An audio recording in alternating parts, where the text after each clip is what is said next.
Bonjour, bienvenue sur MCM Group. Nous avons un nouveau titre appelé auto-induction et nous allons passer à l'étude expérimentale. Voici notre dispositif constitué d'un résistor de deux lampes identiques L1 et L2 et d'une bobine.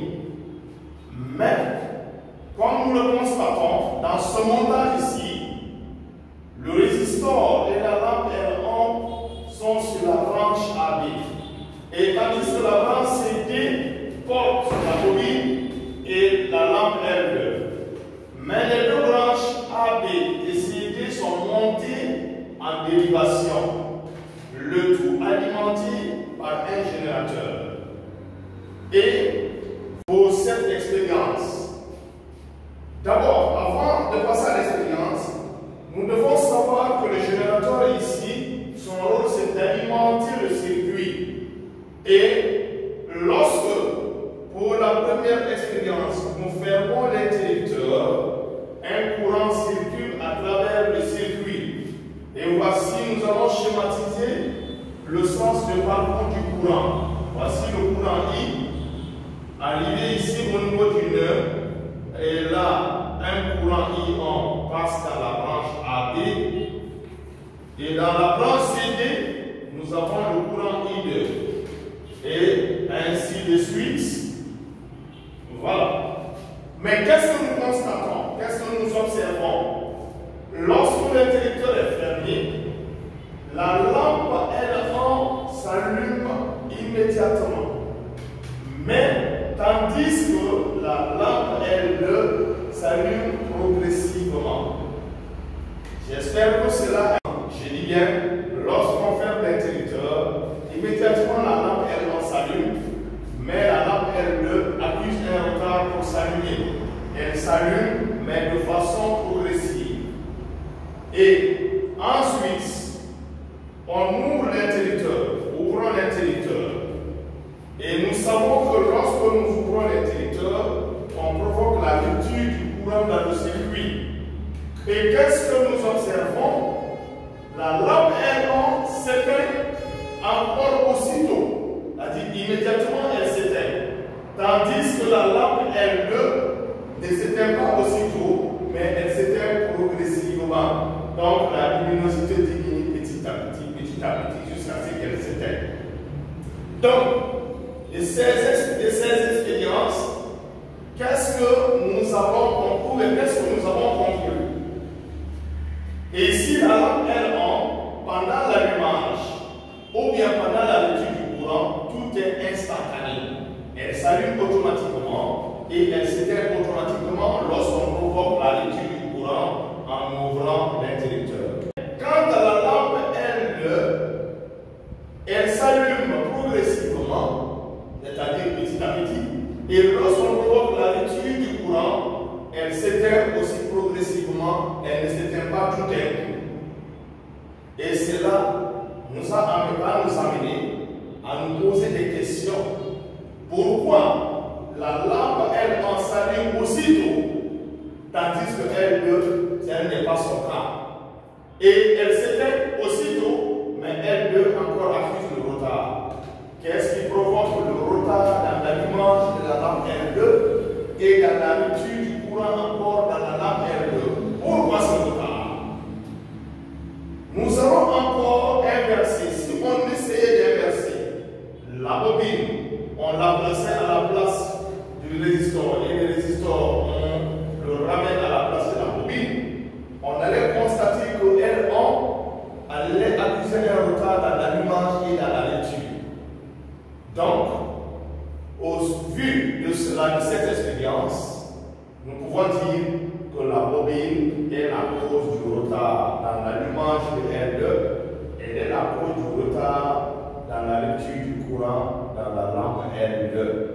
Donc, une bobine placée dans un circuit s'oppose à l'établissement du courant et elle s'oppose aussi à l'annulation du courant dans le circuit. C'est pourquoi nous avons un retard dans l'allumage de L2 et un retard aussi dans la rupture du courant dans la lampe L2. Ces phénomènes-là qu'on appelle l'auto-induction. Donc, nous retenons ici un circuit dans lequel nous avons une bobine. Cette bobine provoque un retard dans l'établissement du courant et un retard dans la lecture. Comment pouvons-nous expliquer ce phénomène? Comment expliquer le fait que la bobine s'oppose à l'établissement du courant dans la lampe L2? Comment expliquer aussi que la bobine s'oppose à l'annulation du courant dans la lampe L2? Nous allons faire un peu marche arrière, revoir le cours du phénomène d'induction électromagnétique. En induction électromagnétique, nous savons que lorsqu'on fait varier le flux magnétique à travers un circuit, il y a un courant induit qui apparaît. Ce courant induit est ici, circule dans un circuit qu'on appelle l'induit. Et lorsque nous fermons le courant, il ne s'entend à s'établir dans la lampe L2. Et de ce fait, le flux magnétique à travers la bobine augmente. Je dis bien, lorsque nous fermons le circuit, le courant I tend à s'établir dans la lampe L2. Et nous savons que lorsqu'une bobine est parcourue par un courant, elle devient le siège d'un champ magnétique. Donc, le fait que le courant I passe dans la bobine, le champ magnétique créé par le courant I dans la bobine augmente. De ce fait, le flux magnétique augmente. Car le flux, comme nous le savons, son expression phi est égale à n b s cosinus de θ. Et l'expression B intervient dans l'expression du flux magnétique.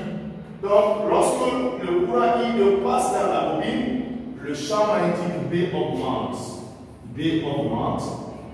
Par conséquent, le flux magnétique à travers la bobine augmente. Et l'augmentation du flux est une variation.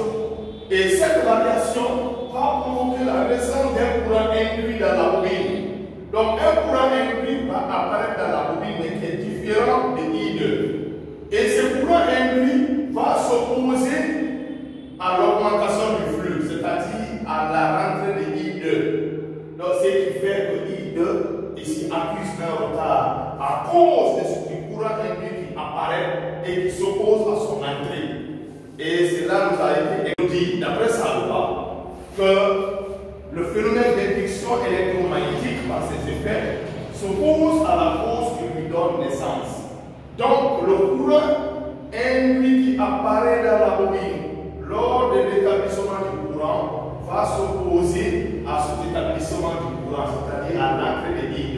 C'est pourquoi nous constatons un retard dans l'allumage de la lampe L2. Et pourquoi encore, pendant la rupture du courant, il y a retard. Une rupture du courant veut dire quoi? I2 tend à quitter la bobine. Donc, lorsque I2 tend à quitter la bobine, évidemment, le champ magnétique B diminue. Et lorsque on dira que le flux magnétique aussi diminue. Parce que B, comme on le disait, intervient dans l'expression du flux. Et cette diminution du flux va encore engendrer la naissance d'un autre courant induit qui s'oppose au retrait du courant I2. Et cette opposition va provoquer un retard aussi dans l'annulation du courant dans la lampe L2. Et vous voyez déjà, pendant l'établissement du courant, il y a variation du flux, naissance d'un courant induit qui s'oppose à l'établissement du courant. Pendant l'annulation du courant, le champ magnétique dans la bobine diminue, le flux diminue, un autre courant induit apparaît qui s'oppose au retrait à l'annulation du courant dans la lampe L2. Et c'est ce phénomène-là qu'on appelle auto-induction. Pourquoi auto-induction? Parce que tout simplement, et ici, la bobine fait varier le flux magnétique, mais où? Dans son propre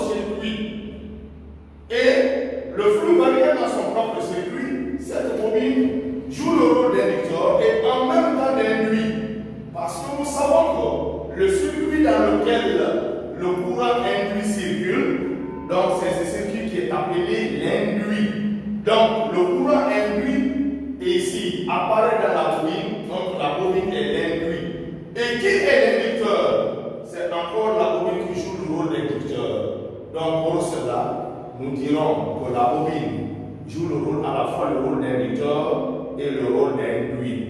Et on dira que la bobine s'auto-induit. Ce phénomène est appelé auto-induction ou self-induction. Self veut dire soi-même. C'est pourquoi nous pouvons retenir ici induction. On peut considérer qu'il constitue un cas particulier du phénomène d'induction électromagnétique. Et si seulement que l'inducteur et l'induit, tout est identique. La bobine est à la fois l'inducteur et aussi l'induit. Nous n'avons pas un inducteur à part, tout comme un induit à part, comme nous l'avons vu dans la précédente leçon, ou bien dans le précédent cours, où l'aimant était l'inducteur et la bobine l'induit. Et là, voici l'explication qu'on pouvait donner ici à ce phénomène qui est observé lors de la fermeture et lors de l'ouverture ici de cet interrupteur. Et représenter graphiquement la tension au bord de la branche AB pendant l'allumage ou bien pendant la lecture du courant. Et la tension au bord de la branche C2 pendant l'établissement du courant I2 et pendant la lecture du courant I2. Et qu'est-ce que nous constatons? Ou bien qu'est-ce que nous pouvons faire de cette représentation graphique? Imaginez qu'on ferme l'interrupteur. L'interrupteur étant fermé, la lampe elle s'allume automatiquement. Cela veut dire quoi? UAB, c'est la tension au bord ici de cette branche AB où se trouve la lampe L1. Donc elle s'allume automatiquement. Allez, la lampe s'allume. Et tandis que la lampe elle s'allume mais progressivement. Donc avant que la tension n'atteigne sa valeur maximale, allez, ça prend du temps. Voilà, donc l'allumage ici est progressif. Et encore, lorsqu'on ouvre l'interrupteur, la lampe L1 s'éteint aussitôt et la tension au bord de la branche AB est nulle. Et tandis qu'au bord de la branche C2, quand l'interrupteur est ouvert, elle s'annule doucement, doucement. Allez, ainsi de suite. L'allumage, l'allumage, la lecture du courant, la lecture du courant, encore l'allumage et là l'allumage. Voici comment se présente la représentation graphique ici de la tension au bord de la branche AB, l'allumage et la lecture du courant. Chaque fois qu'on allume, on éteint, on allume, on éteint. Et la même chose aussi pour au bord de la branche CD. Voici l'allumage n'est pas instantané, la lecture n'est pas instantanée. Donc, en un mot, vous savez ici comment se présente l'allumage et la lecture du courant au bord de la branche AB et CD. Au bord de la branche AB et CD. Donc, ce phénomène d'auto-induction, déjà, nous l'avons expérimenté. Nous avons donné une interprétation du fait que la bobine placée dans un circuit s'oppose à l'établissement du courant et aussi à sa rupture. Donc, à partir d'aujourd'hui, de maintenant, vous devez retenir cela, que la bobine dans un circuit, elle s'oppose à l'établissement et à la rupture du courant. Le phénomène d'auto-induction réside aussi dans les autres métaux. Même pour cette résistance, il y a le phénomène d'auto-induction qui apparaît parce que tout conducteur, quelle que soit sa forme, lorsqu'elle est parcourue par un courant, elle devient le siège d'un champ magnétique. Il y a donc une variation du flux, mais seulement que le courant d'auto-induction dans le résistor est faible. C'est au niveau de la bobine, c'est dans la bobine où ce courant d'auto-induction, où ce phénomène d'auto-induction est grand. Donc, retenons que dans tous les conducteurs, il y a le phénomène d'auto-induction, mais il est beaucoup plus important dans la bobine. C'est la raison pour laquelle la bobine, une fois dans un circuit, nous constatons le retard. Sinon, le retard est là aussi, mais il est peu significatif. Voici la bobine. Lorsque les expériences montrent que lorsqu'il n'y a pas d'autre source de champ magnétique, c'est-à-dire en l'absence de substances ferromagnétiques au voisinage de la bobine, le flux propre à travers une bobine parcouru par un courant I est proportionnel à l'intensité de ce courant. C'est-à-dire quoi? À travers l'expérience du phénomène d'auto-induction, à travers cette expérience, en interprétant, nous avons dit que la bobine fait varier le flux dans son propre circuit. Et ce flux propre dont il s'agit est proportionnel à l'intensité du courant qui traverse la bobine. Donc, vous avez l'expression du flux propre. Et la grandeur, elle, est appelée inductance. Est appelée inductance de la bobine. Elle est une grandeur positive. Son unité est le Henry. Et le Henry, symbole H dans le système. À travers déjà cette expression, nous pouvons tirer l'expression de L, qui est l'inductance de la bobine. C'est le rapport du flux propre de la bobine sur l'intensité du courant qui traverse la bobine. Donc, ici, vous avez H qui est en Henry. Et il y a évidemment des sous-multiples du Henry, comme le milli-Henry. Et 1 milli-Henry égale à 10 exposant moins 3 Henry. Et comment déterminer l'inductance d'une bobine? Si la bobine est un solénoïde, en utilisant cette expression, cette définition, nous pouvons déterminer l'inductance d'une bobine. Et nous avions vu dans les cours précédents que le flux à travers un circuit constitué de N spires, c'est N fois B fois S fois le cosinus de θ, avec θ étant l'angle formé par B et le vecteur S. Mais ici, lorsqu'il s'agit du flux propre, c'est la bobine ici qui fait varier le flux dans son propre circuit. Et dans ce cas, l'angle formé par B et S, pour le flux propre,